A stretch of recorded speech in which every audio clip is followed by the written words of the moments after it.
안녕하세요. 하루 필수 말씀 충전 하필 큐티 조정환입니다. 오늘 함께 나눌 하나님 말씀은 호세아 5장 4절에서 15절까지 말씀입니다. 그들의 온갖 행실이 그러하니 하나님께로 되돌아가지 못한다. 하나님은 계속해서 되돌아오라 라고 말씀하시는데 그들은 되돌아가지 못해요. 그 이유가 밝혀지는데 음란한 생각이 그들 속에 가득 차 있어서 주님을 알지 못하기 때문이다. 이렇게 말씀하십니다. 우리가 어제 함께 살펴본 것처럼 하나님을 아는 데 있어서 두 가지의 핵심적인 요소가 필요했어요. 그것은 진실과 사랑입니다.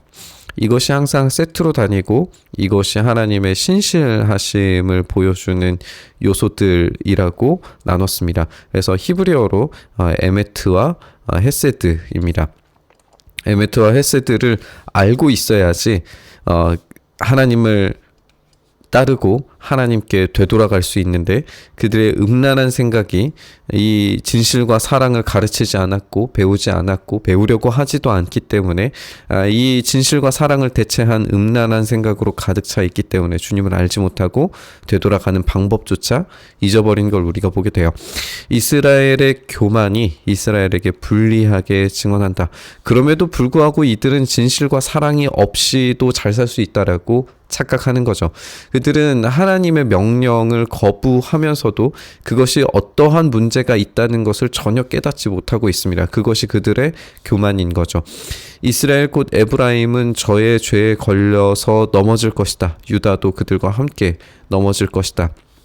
결국에 이들 모두가 하나님의 심판을 받게 될 겁니다.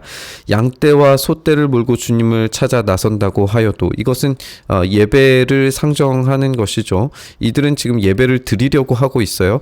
그러나 이미 주님께서 떠나셨기 때문에 주님을 만나지 못할 겁니다.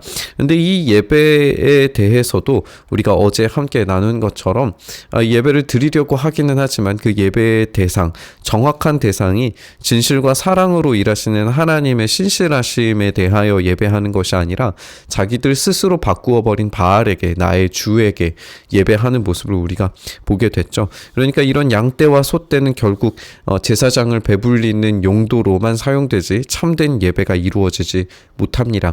하나님께 되돌아가자 말은 하는데 그 안에 있는 진짜 참된 진실과 사랑을 경험한 알매 지식이 이들에게는 없습니다. 그들이 주님께 정조를 지키지 않고 사생활을 낳았으니 그들이 지키는 세 달 절기가 밭과 함께 그들을 삼킬 것이다. 여기서 이 예배에 대한 것을 지적했는데 세 달 절기도 마찬가지로 이 예배와 관련되어져 있겠죠. 그래서 안식일과 그리고 명절들이 이야기하는 시간을 통하여서 정체성을 만들어가는 것이 이스라엘의 핵심인데 이 시간의 정체성을 완전히 버려버리는 겁니다. 하나님께서 어떤 일을 행하셨는가, 하나님께서 그 진실과 사랑으로 어떻게 지키셨는가, 그것으로 어떤 명령을 주셨는가에 대해서 완전히 잊어버린 상태입니다.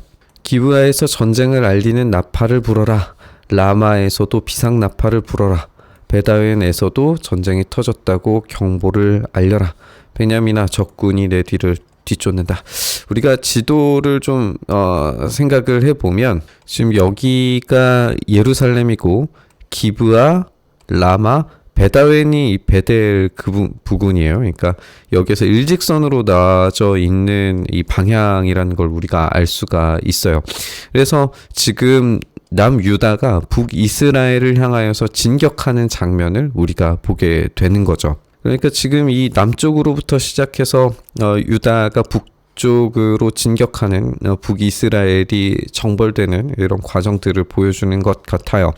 에브라임이 벌을 받는 날에는 온 나라가 황무지가 될 것이고 이스라엘의 모든 지파에게 이미 확정된 일을 내가 선포한다라고 말씀하십니다.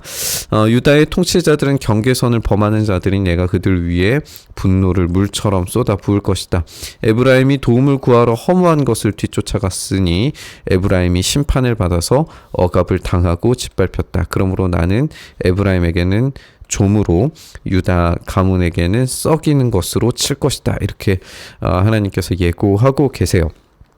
여기에서 에브라임이 허무한 것을 뒤쫓아갔다라고 이야기하는 것을 보아서 우리가 지금 남쪽 유다가 북이스라엘을 치는 것보다 사실 위에서 아시리아가 쳐들어오는 것이 훨씬 더 심각한 북이스라엘에 피해를 주었고 멸망에 이르렀기 때문에 지금 이 공격의 방향과 대상이 무엇인지에 대해서 우리가 이야기하는 것이 이 시기적으로 어디인지에 대해서 정확하게 특정하기가 어려워 보여요. 더 중요해 보이는 건 뭐냐면 여기에서 이제 이 나팔과 비상나팔의 용도입니다. 나팔과 이 비상나팔의 경우 이제 조금씩 이제 단어가 다르긴 한데 이것이 물론 군사적인 용어로 사용되는 것이 일반적이기는 한데 다른 용도로 사용되던 때가 있어요. 그게 뭐냐면 바알과 아세라를 섬기던 때에 이 나팔들을 불어서 예배를 드리곤 했다고 해요. 그러니까 지금 여기에 허무한 것을 뒤쫓아갔다라고 하는 것은 군사적인 침략이 이르렀을 때에 그들이 의지하는 것이 하나님께 되돌아가서 하나님께 예배하고 되돌이키고 회개하고 뉘우치고 다시 정결함을 이 하나님의 그 신실하심을 의지하기 위해서 깨끗하게 하는 이런 방식을 선택한 게 아니라 나팔과 비상나팔을 불므로써 군사력과 우상숭배. 우리는 많은 곳에서 이 우상숭배가 곧 허무한 것이다라고 표현하는 것을 많이 읽게 되거든요. 그러니까 이 군사적인 힘과 우상숭배를 아무리 의지하려고 해도 그 모든 것들이 결국 허무한 것일 뿐이다 라고 하는 것이 강조되는 것을 우리가 읽게 됩니다. 에브라임이 자기의 중병을 깨닫고 아시리아로 가고 유다는 제 몸에 난 상처를 보고 그 나라 대왕에게 특사를 보냅니다. 지금 아시리아에게 도움을 구하는 장면이 어디에서 등장하냐면 이제 시리아와의 전쟁 가운데에서 일어나거든요. 그러니까 거의 이제 북이스라엘의 막바지로 우리가 생각을 할 수가 있는데 이 시리아와의 전쟁을 위해서 아시리아에게 도움을 구하는 건 북이스라엘의 이야기는 알고 있는데 남유다가 아시리아에게 도움을 구하는 장면은 우리가 사실 공통적인 어떤 시간대를 특정하기가 좀 쉽지 않은 것 같아요. 이것을 우리가 이제 생각을 해볼 때 히스기야를 좀 떠올려 보면 우리가 이제 호세아 처음 시작에서 히스기야 시대까지 다루니까 히스기야를 생각을 해보면 이 히스기야가 아시리아의 침공이 있었을 때의 상처난 히스기야 때문에 바벨론의 특사가 찾아오는 걸 우리가 알고 있죠.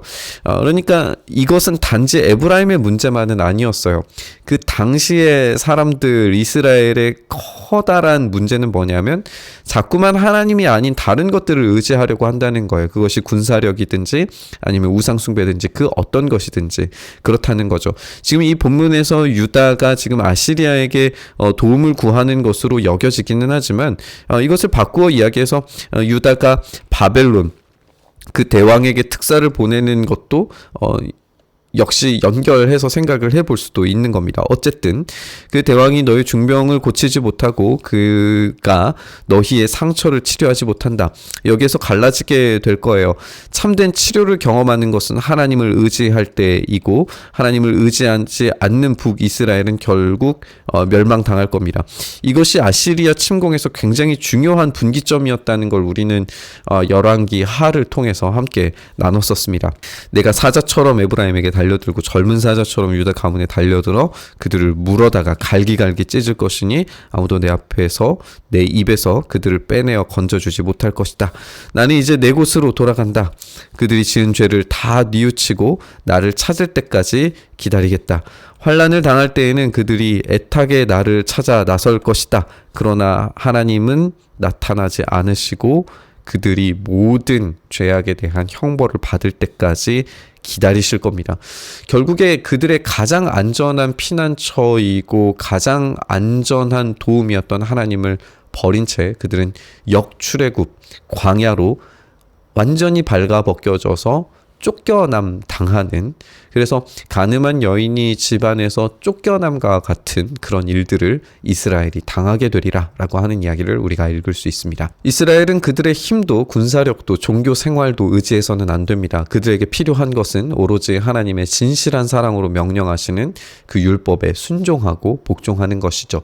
그것만이 구원을 얻을 수 있는 길이 열리는 유일한 방법입니다. 그런데 이스라엘과 유다는 심각하게도 우상숭배의 길에서 벗어나지 못했어요. 우리가 내일 살펴보겠지만 그들의 회개조차도 내용이 없는 허울 좋은 말로 대체해버립니다. 그들의 허무한 중심을 하나님은 알고 계십니다. 우리는 다시금 무엇을 사랑하고 무엇에 복종해야 하는지를 생각해 봐야 합니다. 세상의 방법과 가치들에 매몰되어 있을 때 우리는 하나님께로부터 어떤 도움도 얻을 수 없음을 명심해야 됩니다. 하나님만이 우리의 피난처시고 우리의 구원의 산성 되십니다. 우리는 하나님 안에 있을 때 가장 안전한 줄 믿습니다. 오늘 이 믿음 굳세게 해주시길 간절히 바라며 묵상의 자리로 나아가시죠. 주님, 그렇게 우리가 오직 주님만 의지하길 원합니다. 세상의 다른 어떤 방식과 방법들을 의지하지 않고 주님께서 일하시는 것에 우리의 온 몸과 마음을 의지하길 원합니다.